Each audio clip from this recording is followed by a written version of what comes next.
السلام علیکم dear students. Next شعر دیکھیے۔ اسی خالق اسی مالک کی ہے سب حمد و ثنا، آبشاروں کا ترنم ہو کہ گل بانگ ہزار۔ لغت دیکھ لیتے ہیں۔ حمد و ثنا اللہ تعالیٰ کی تعریف، ترنم موسیقیت، گل بانگ ہزار بلبل کا چہچہانا۔ اب بیٹا بڑھتے ہیں اس شعر کے اگلے حصے یعنی تشریح کی جانب۔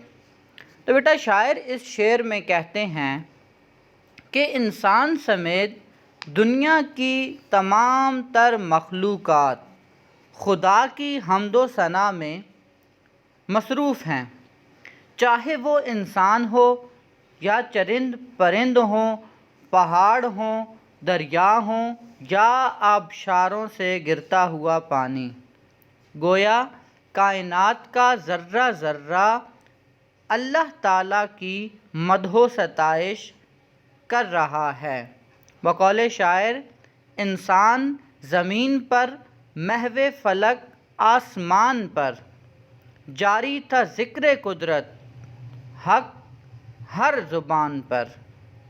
تو گویا شاعر اس شعر میں یہ بتانا چاہتے ہیں کہ کائنات کی ہر شے خدا کا ذکر کر رہی ہے، جیسا کہ شعر کہتے ہیں کہ اسی خالق اسی مالک کی ہے سب حمد و ثنا۔ تو خالق کا مطلب ہوتا ہے ایک شے کو پیدا کرنے والا، اور مالک ہوتا ہے وہ اس شے پر پیدا کرنے کے بعد جس کو قدرت مل جائے تو وہ اس شے کا مالک کہلایا کرتا ہے۔ تو اب اس کائنات کو بنانے والی بھی رب کی ذات ہے تو وہ خالق ہوئی، اور ہر شے پہ قبضہ اور قدرت بھی اسی کی ذات کو ہے، تو اس وجہ سے وہ اس کی مالک بھی ہوئی۔ تو کہتے ہیں اسی خالق اسی مالک کی ہے سب حمد و ثنا، کہ تمام تر تعریفیں جو ہیں اسی خالق اور مالک کے لیے ہیں۔ آبشاروں کا ترنم ہو کہ گل بانگ ہزار۔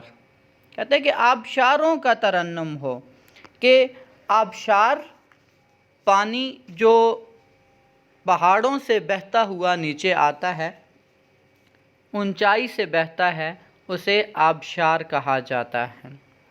تو یہاں پہ شاعر کہتے ہیں کہ آبشاروں کا ترنم ہو، یعنی وہ پانی جب پہاڑوں سے گرتا ہے تو اس کے گرنے کی جو خوبصورت آواز ہوتی ہے، گویا اس میں ایک ترنم اور ایک موسیقیت کا رنگ غالب ہوتا ہے، اس میں ایک میوزک سا محسوس ہوتا ہے۔ تو کہتے ہیں وہ ہو یا پھر گل بانگ ہزار، یا پھر بلبل کا چہچہانا ہو۔ تو یہاں پہ شاعر یہ کہنا چاہتے ہیں کہ ہر ایک شے اس خدا کا ذکر کر رہی ہے، چاہے آبشاروں کا ترنم ہو، کہ ہم تو بظاہر یہ سمجھتے ہیں کہ آبشار جو چل رہی ہے، جھرنے جو بہہ رہے ہیں، ان کی جو آواز ہے، تو ہم بیٹا کیا سمجھ رہے ہوتے ہیں کہ یہ سمپل ایک ساؤنڈ ہے، ایک آواز ہے، ہمیں بھلی لگتی ہے۔